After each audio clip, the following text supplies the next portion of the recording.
Thank you for having me. Welcome, everybody. Good morning, professors, colleagues. You're all welcome to this auspicious event, to the day 2 of the AGE conference. So not wasting much time, we have the technical session 2. Facilitator for the technical session 2. But before that, I want to introduce myself. My name is Dr. Nancy with Joseph Sawan Taka University, the former Federal University of Agriculture, Makurdi here in Benue State. So I will be the moderator. I'll be moderating this session, and this session is going to last for 45 minutes. Our facilitator for this session will be Dr. Agbotiname Imoize. He will be giving us insight into the topic about mastering the act of writing research proposals. There's a lot. I can tell you the presentation is packed full with a lot of information, which we'll all need. At some point in time, we have issues writing up proposals. So without wasting much time, I would read his citation. So allow me to just share my screen. Okay. All right.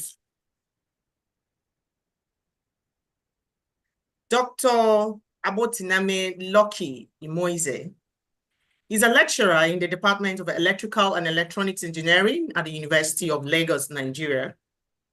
His research interests covers the field of 6G wireless communication, wireless security systems, and artificial intelligence. It's interesting to know that he has published about 14 books in this field. That's a whole lot. He's a Fulbright Research Fellow, PTDF and DAD Scholar, and a Maria Curie researcher.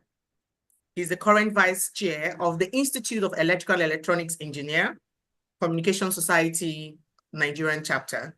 He's a registered engineer, and he's a senior member of the IEE. So fellow researchers, senior colleagues, professors, students, everyone present, join me to welcome Dr. Agbotiname Imoize. So you are welcome to this session, and you have the floor right now. We'll have 45 minutes for this session. Thank you. You can proceed. Okay, thank you so much. Hello, Doc. Thank you so much for the introduction. Can you allow me to share my screen? Okay, please do.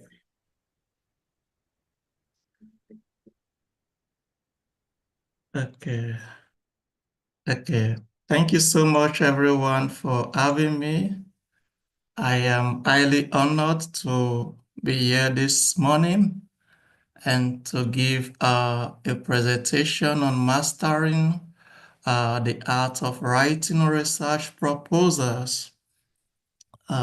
She has already introduced me. My name is Agbotiname Imoize, and I am a lecturer at the University of Lagos. Okay, let's get started. Grant writing process.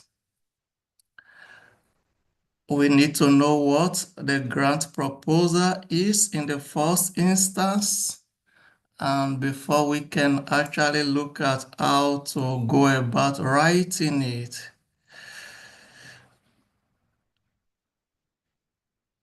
Okay.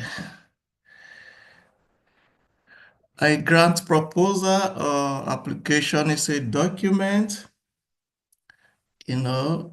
or a set of documents that is submitted to an organization with the explicit intent of securing funding for a research project.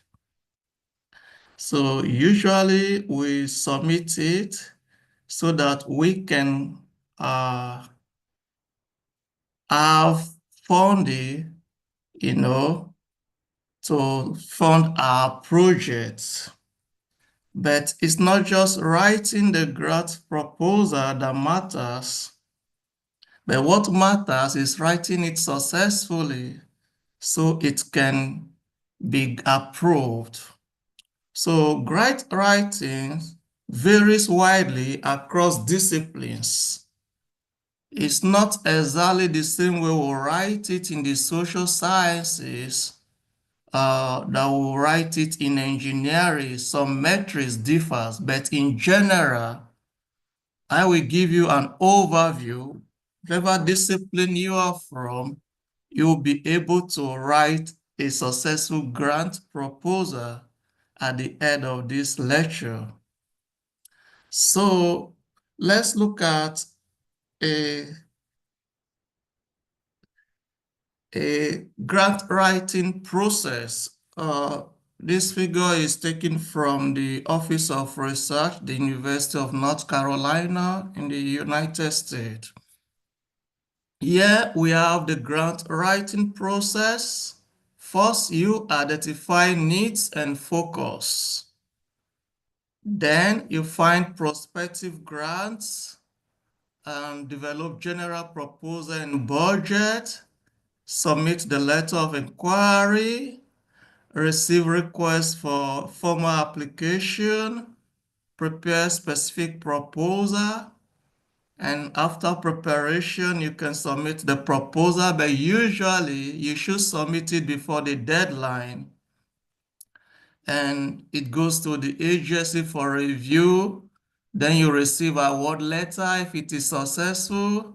You negotiate multiple award, accept or decline award. Then you carry out project. And after carrying out the project, you file report with funding agencies. So this is the diagram showing the grant writing process. But before we go further, we need to ask a question. Is research proposal writing a one-man endeavor? No. I wouldn't want to trust my fund on a single individual. What happens if after committing the fund and he gets sick, or he even died, or he entered voicemail? Or how can we attest that he has the knowledge on his own to execute a mega project? So if you really want to write a proposal that will win, I suggest you do not make it a one-man squad. Okay, when should you start writing your research proposal? Yeah, as PhD student, you can write proposals, but usually it takes time, so it can distract your focus on your PhD. As a PhD student, what is possible, you may be helpful or useful to help others to write some sessions that will not take most of your time. You write such sessions focus on research or technical aspects. By so doing, you are learning how to write proposals. Then, probably as a postdoc, it is a good idea.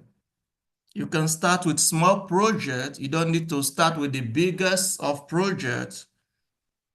By starting with smaller ones, you get to know how to do it, the tricks, the intricacies, the norms, the rules. Then those can prepare you to write bigger ones. Who should be doing it?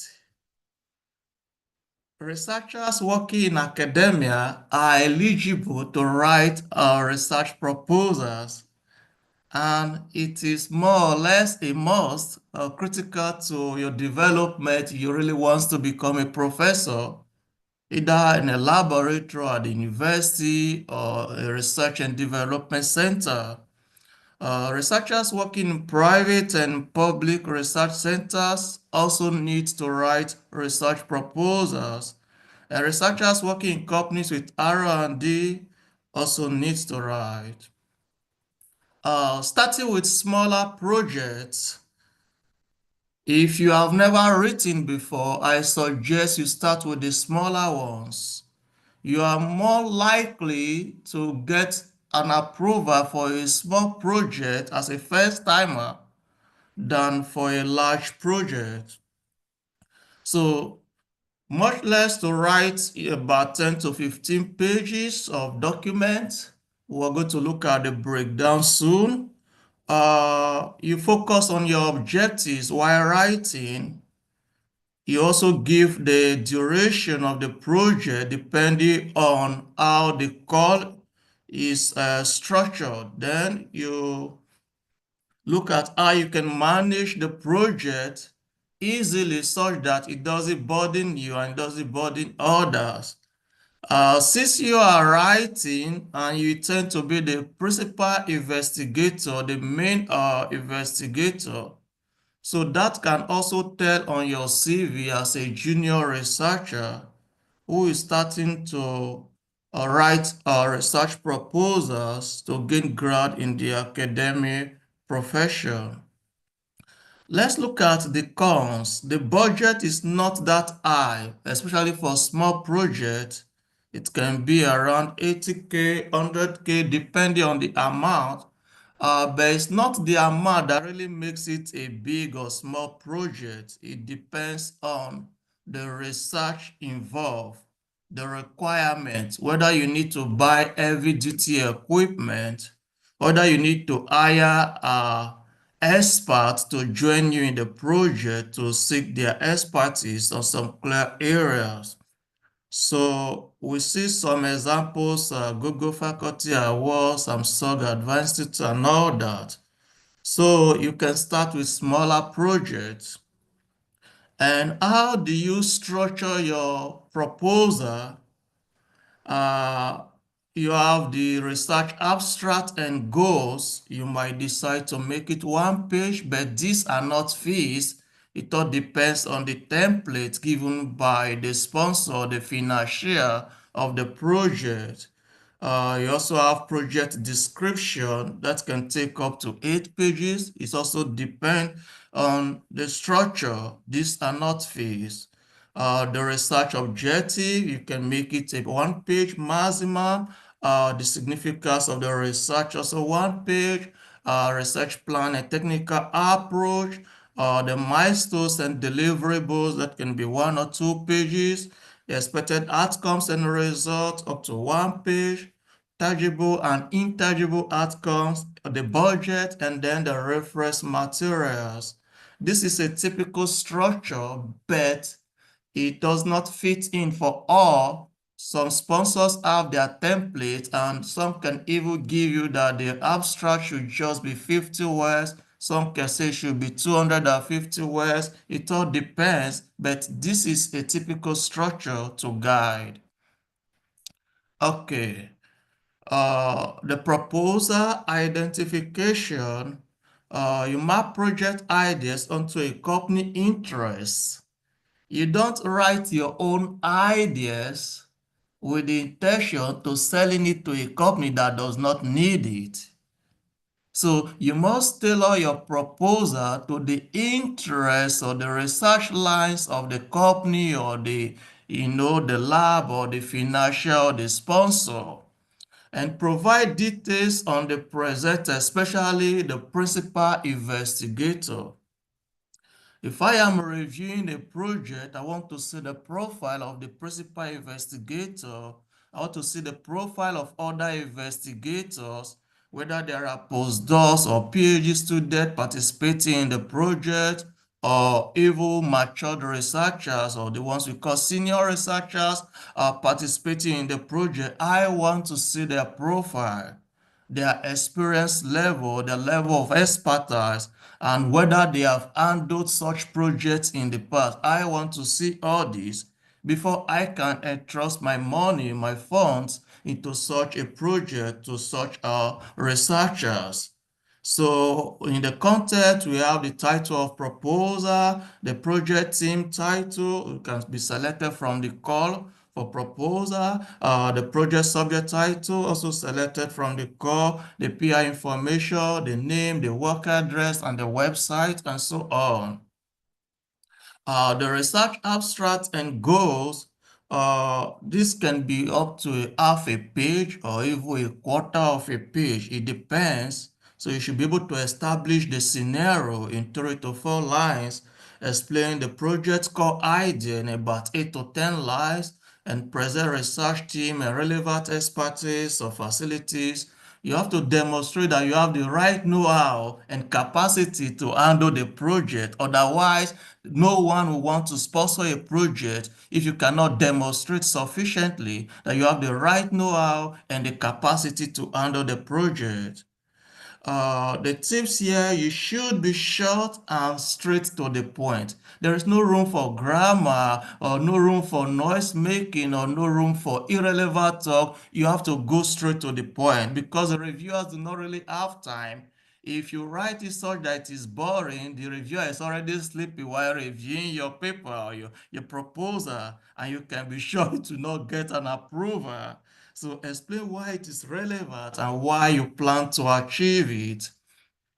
So that will now take us to the research goal, represent the micro objectives of your proposal. That is your grand vision. It has to be clear.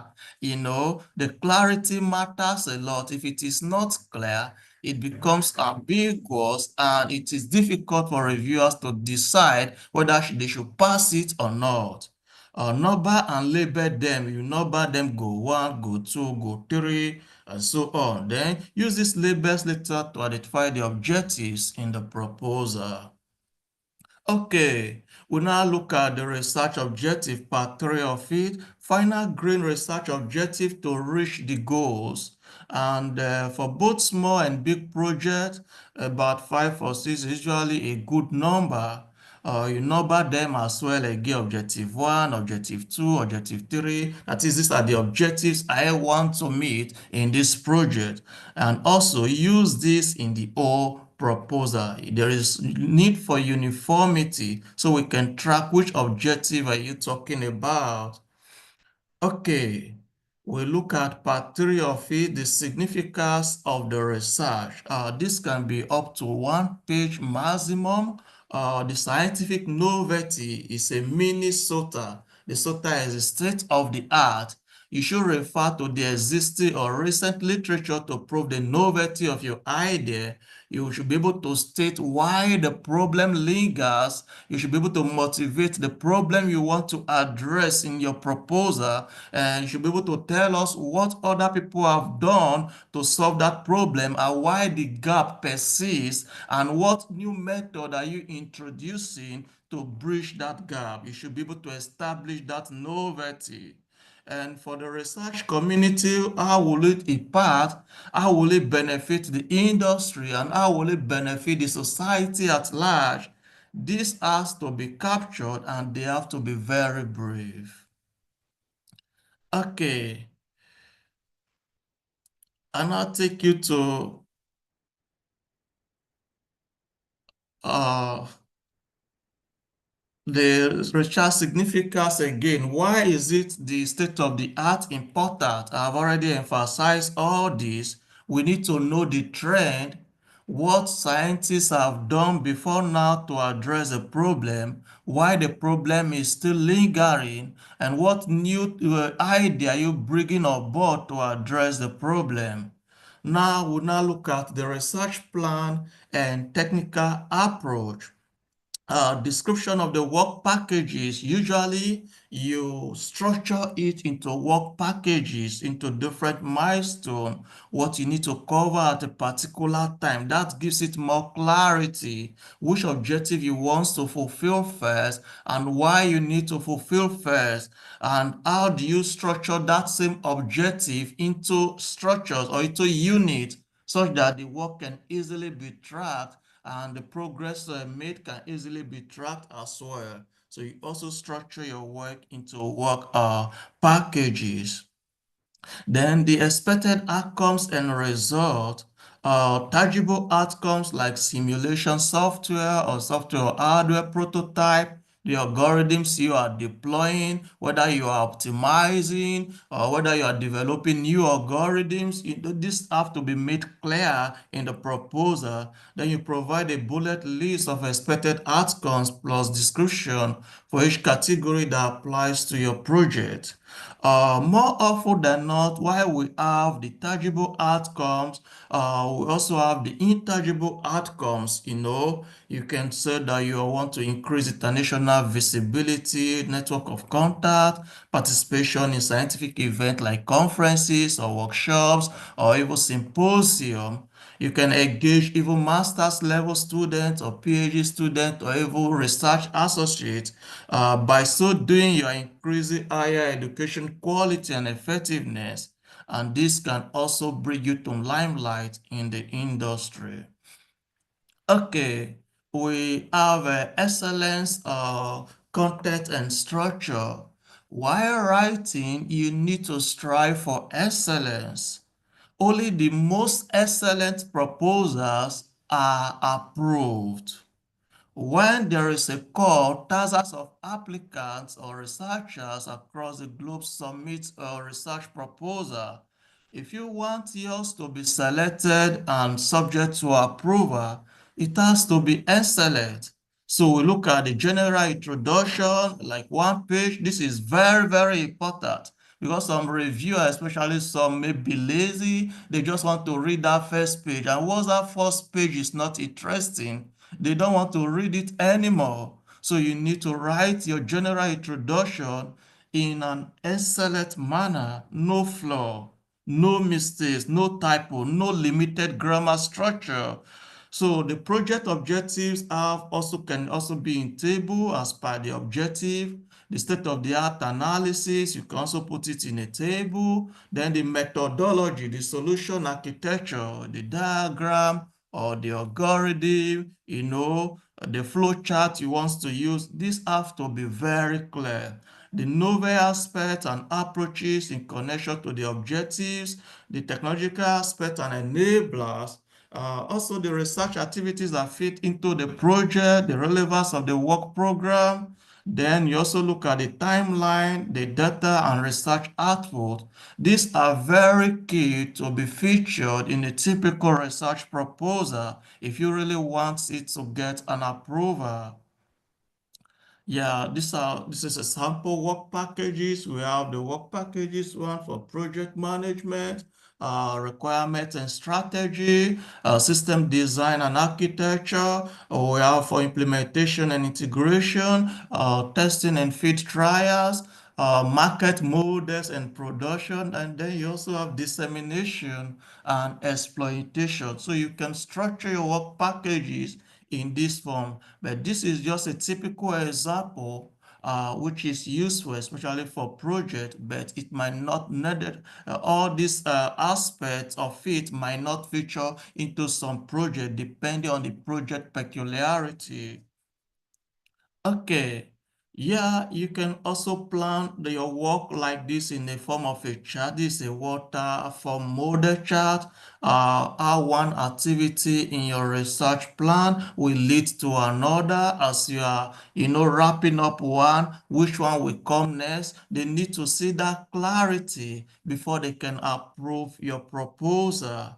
We also have another form. We can call that one a wall. It's not like the first one we saw that is a waterfall, but this one is like a wall model. You can also structure it like this. In a proposal, there is a need to see the work plan, the work schedule, how it is going to flow, which one will start first, which will be next, which will follow it, and which will even be last. They need to see. And you should also be honest enough to to highlight or any eventualities, any risk that you foresee.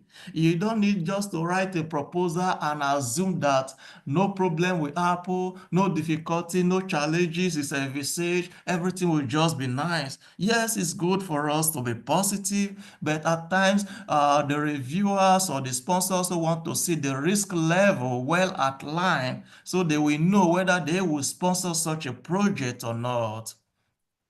Okay, let's look at the implementation tips. You need to be feasible. Do not plan for too many deliverables. That 1 month I'm going to deliver this project. You know that is not possible. So you can segment the project into several deliverables. You don't just tell the reviewer or the sponsor, the financial, oh, I'm going to deliver 10 deliverables in 1 month. So you need to also be honest while you also try to follow the timeline of the financial, the sponsor. You look at the project resources, the money at hand, the number of partners, then you decide what is feasible and go for it. Do not overpromise. And do not promise things that you cannot even control, you know.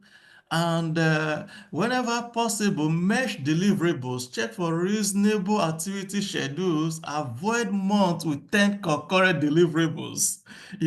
That can even put unnecessary pressure on you, and that can even make you fall sick or even run mad during the project, because you already tell your financial, your sponsor, that you're going to deliver this project in 2 months, whereas it's not feasible to deliver it even in 1 year. So think about and plan and as specific tasks as possible before and while preparing your proposal. And you should analyze the business models and business plan, dutifully. Then the implementation, the last session, the project management structure. Practice standard tests are nowadays reduced to a bare minimum. The budget to be pretty standard, but it's very tricky, especially the budget. This is where most researchers get it wrong. You don't need to claim I know it all when it comes to budget preparation for research proposal. You need to seek the services of experts. You can even contract this stage out to experts who can guide you on the budget. Check for feasibility, the objectives and the work versus the money. Check for administrative costs and design costs, or even the implementation costs and the testing costs as well. A consultant must say, oh, you test and competence table, you look at how you are going to finance the project, who and who will you be paying, the research assistant, the research associate. So you have to factor all those costs into the project, because you are not going to use your personal money to pay research associates or even people helping you with the field work or even other administrative job in the project. The contingency plan as well. This is very important and it requires experience.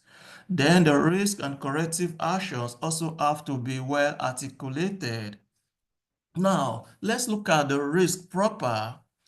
At the end of the implementation session, table reporting the risk analysis for the proposal is very key. You risk type, whether it is a low risk, it is a medium risk, or it is a high risk, you need to spot it. The likelihood that there will be risk, whether it will be low or medium or high, the severity, whether it will be low or medium or high, then how do you counter such risk, counter action? You have to describe it. Some risks are generic, whereas some are not generic. Some are only specific to that project. So you need to assess the level of risk. And whether you like it or not, the sponsors want to see this risk. If they don't see it, everything just looks so nice, excellent. Some will not even want to finance that project, because when eventuality strike, who will help you? So why will you want to force them to release fund on emergency because eventuality strike, whereas it was not provisioned in the proposal? Then this is a risk assessment table. You can go through this table. I already mentioned that some can be generic and some can be project specific. Okay, the consultancy writing professionals, it is not a sin and it is not a malpractice if you involve a professional to support you in your research proposal writing. It will only make it good and better. It is not a one-man squad like I stated at the beginning. It takes a community, to build a human being, to build a good proposal. So you have to invite community effort. That is where the consultancy comes into play. Uh, Some of the impact is checking conformity with grant regulations and template. A consultant will easily, oh, you have not followed the template of the financier or the sponsor of this project. Even though your proposal is very good, they've already assigned a template to be used. If you can't follow that template, they may not want to approve your proposal. An expert can also help you to look at the management, the risk, the budget, whether this aligns. Then they can also help you to check for consistency. So a researcher still has to write most of the SLX section, at least the first solid version. Nobody else can do it for you. But when you now need to consult experts, it's for them to help you check. Are you making any mistake? Are you over budgeting or under budgeting? You need a financial expert to look into this. Okay, the consultancy writing professionals, you also need to carefully select your experts. Not everyone that has the play card on their forehead, I'm an expert, is actually an expert. You need to carefully select your expert. Many companies offer such services. You can seek help from such companies. Not all of them are highly reliable. Some can be well experienced, but they are not reliable. You need to ask questions. Some of them also enter as partner. It is good. You can also partner. You also need to look at the project admin and the management, and how do you disseminate your findings, which conferences the financier wants you to present your findings, which journal would they want you to present or disseminate your findings from the project. Then you look at the exploitation of the business plan. So a successful proposal actually is not a one-man squad.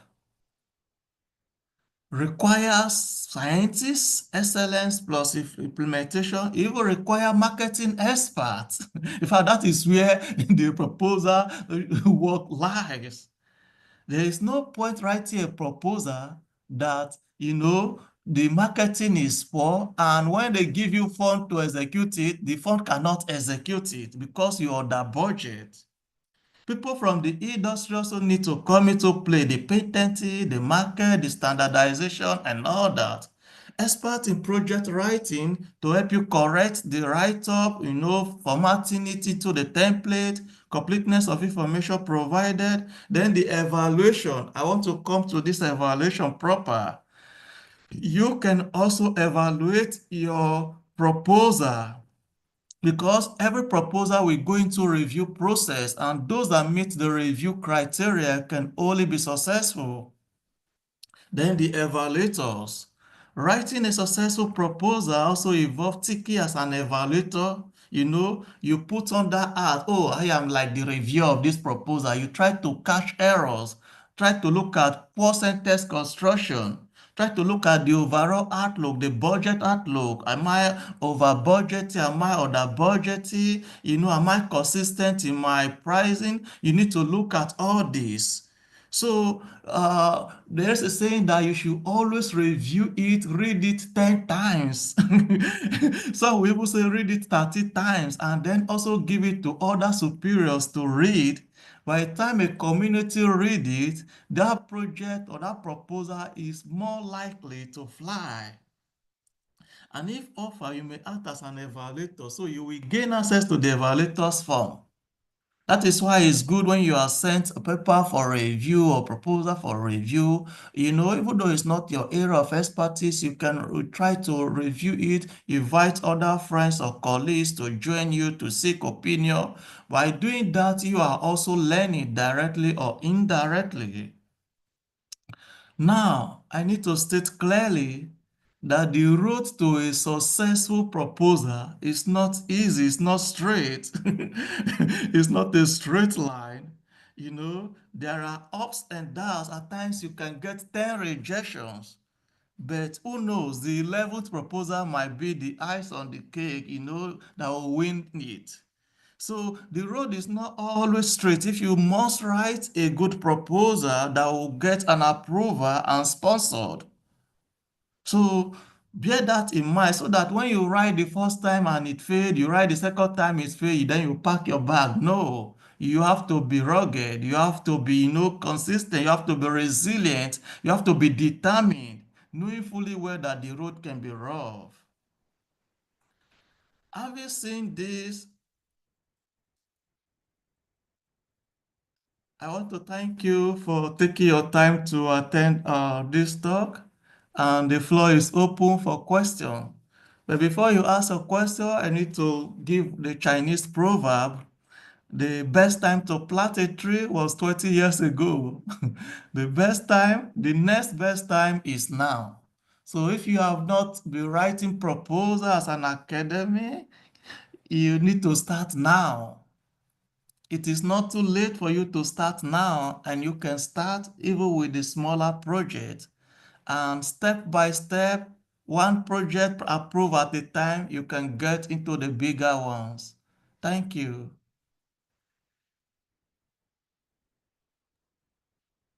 Thank you very much, Dr. Agbotiname. The session, your presentation was so impactful. I have learned a lot of things. I jotted down a lot of things. And I know our attendees here have lots of questions. So we'll go right straight into the questions. So I would, because of time, we'll take 4 questions. For the sake of inclusivity, we'll have 2 males, 2 females. So please, if you have a question, you raise up your hand, and then I would then select from there. So I see Dr. Deborah Ayeni. You have a question, so I'm going to unmute you, and then you can ask your question. Dr. Deborah Ayeni, please, you have the floor.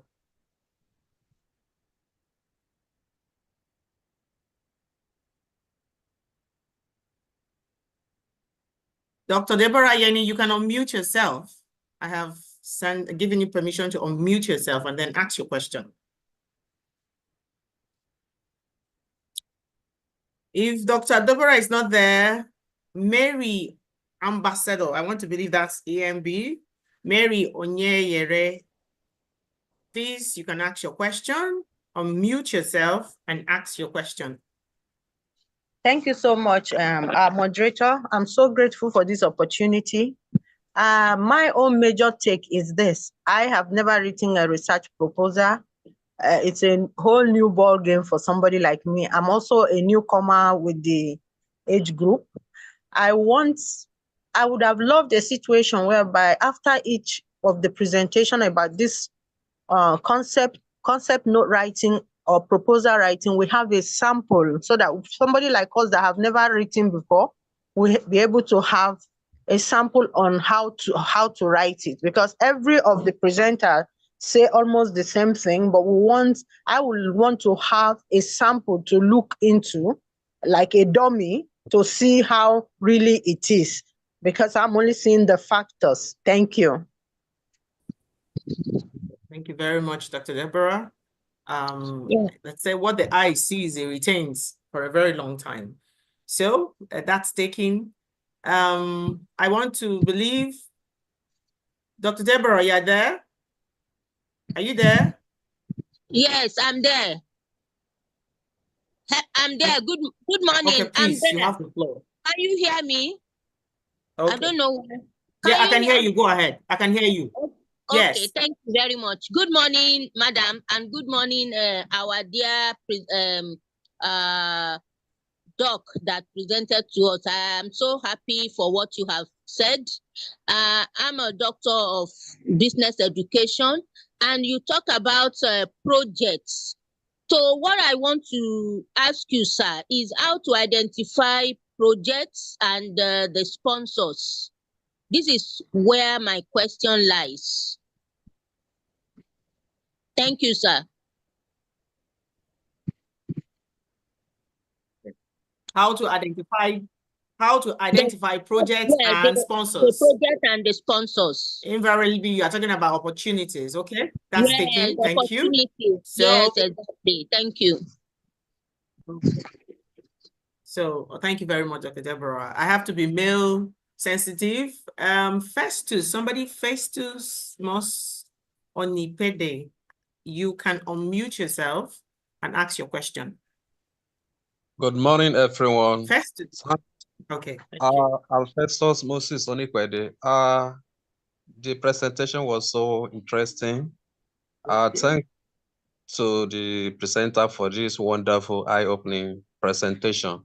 My question now is that for those of us in humanity, are we going to follow this general procedure for proposal writing, or is there any possibility of having the specific specification for those of us in humanity to follow? That's just my question. Thank you.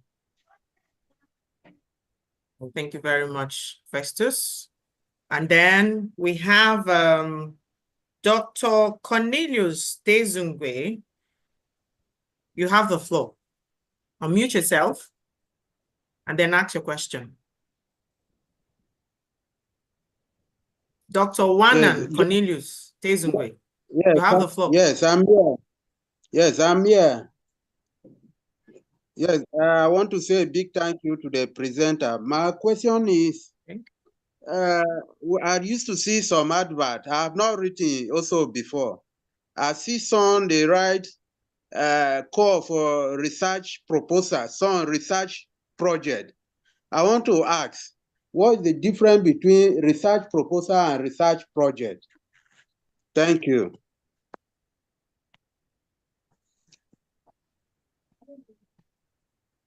Your question, difference between research proposal and research projects. Yes, Dr. ma'am. Agbotiname, we're going to bring you up now to attempt the questions. Thank you. All right. Thank you so much, everyone that asked questions, and those that have not asked, maybe they will still ask.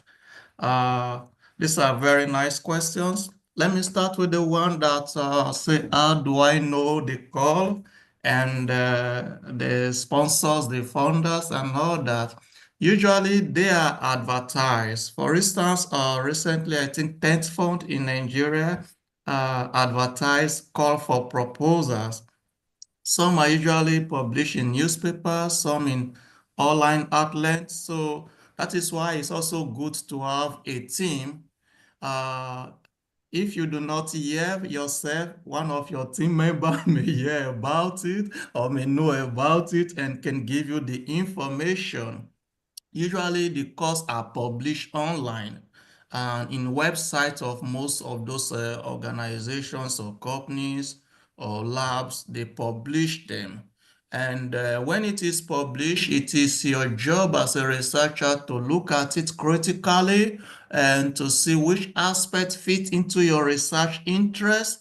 Then you can tailor your proposal to that aspect. But like I mentioned during the presentation, you don't write what you want to write to give to the sponsor or to the company. It's what they want. You need to tailor it to what they want, their interests, because they are not really interested in your work. They are interested in their own objective, you know. They want to meet particular targets. They want to solve a particular problem that will be beneficial to them in terms of bringing more money or so. And they need experts to execute it. That is why they are calling for experts to submit proposal. So you need to write it and tailor it to their interests. And you can get information online from publications and even from activities like this. Like as you are here now, this forum age is also giving out information about research costs for proposals and all. So you can double your search. Even with your university, there is a unit, they call it research and innovation or research and standardization. Whichever name your university call it, there's a research department where you can always get calls from international bodies, from local bodies, on different research that are open for bidding. So as a researcher, you can bid for such a project. Then someone asked a question I have not written before. So how do I start writing? Is there a template? What I have given, because this is a general audience, we have so many specialties participating in this conference. It's not only restricted to social sciences or behavioral sciences or engineering. So I try to give a general outlook, which is not tailored to any discipline, but ideally, these features are common to every proposal. So usually you have to use the template, because most people that advertise or give a call for a proposal, they always give a template that you must follow, because that template helps them to moderate and also ease the review process. So you need to align your proposal, and format it properly in that template and follow the rules of the template. That is very, very key. Because some can give you an abstract, or your abstract should not be more than 200 words. Some can say, oh, your abstract can be 100 words. Some can even say your abstract can be 500 words. So you need to follow it. Following the template alone, is one step closer to getting it. So, it's not something you write on your own, especially for a first timer. You can seek, the support of those who have been writing before, your elderly colleague or your senior colleagues in your department or in your faculty. You can seek their services or their support. And that is why I mentioned in the presentation, as PhD students, since you are facing your PhD work, you do not have enough time to write proposal, you can join as a supporting club. Anytime your department or your professors are writing proposals, you join them. Even if it's a session, you join them to write. By doing so, you are learning, so that after you have graduated from your PhD, you already have the rudiments or the requirements how to write a proposal. You already have the picture how a proposal look like. So it's not too late for you to start today. You can ask your senior colleagues or even from other faculty, from other departments, how they write proposals. Do they have a template to share, just to have an overview? Then there is a difference between a research proposal and research grant. It all depends on the team. Some companies can say, okay, this is a research grant. They want to solve a particular problem, and this is the amount of money allotted to it. Then some can call it a research proposal. I don't know how to explain the differences clearly, but there's also a very strong interconnection between the two. Both of them are not totally different, but they only have some peculiarities depending on the specifics of the call. If I can remember the last question, where I don't know, someone can remind me. Okay, someone asked a question. The project, a proposal was rejected before now, whether they can submit it to another organization. Is good, you can submit it, but usually when the proposal is rejected, they normally give feedback from the reviewers. So you shouldn't just submit it to another organization as it were at the beginning. You have to use those feedback to improve on it, and also give it to senior colleagues to read through it. What were your challenges? What were your shortcomings? Then you try to improve it significantly before you can send it to another organization. And mind you, don't just send proposal to any organization. It has to be in the line of their interest, what they want and what they want people to write on. So you don't just write any proposal sent to an organization. If it does not meet their area of focus or their area of interest, it will be rejected automatically. So I don't know if I have answered the questions, or if there's anyone I am missing, I'll be ready to give an answer. Thank you very much. Thank you very much, Dr. Agbotiname. You have tried your best to answer the question. So I saw some other persons who have raised your hands. Please type in your question. Yeah, you please type in your questions. If you still have any question, type in your question on the Q&A. The second session has to start immediately. So We appreciate you, Dr. We appreciate for you, your time Dr. again. Agbotiname, for your time again. And thank you for having me. The questions will be attended to and then sent back to the attendees. Thank you very much.